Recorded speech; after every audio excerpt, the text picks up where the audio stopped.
beautiful people, leo tuko mitaa ya Iyunga stendi.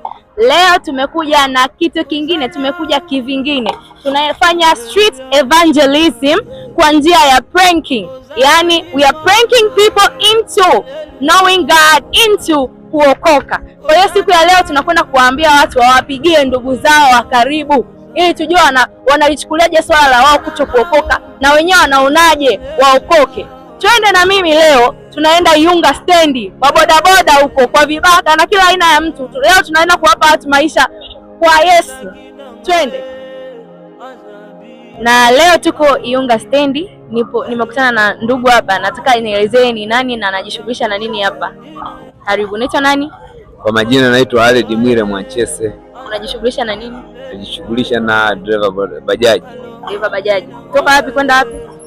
Toka Iyunga kwenda Kabwe 88 sehemu yote hiyo. Sawa sawa. Umeoa? Ndio, nimeoa. Sawa, sasa tunataka tumpigie mke wako simu.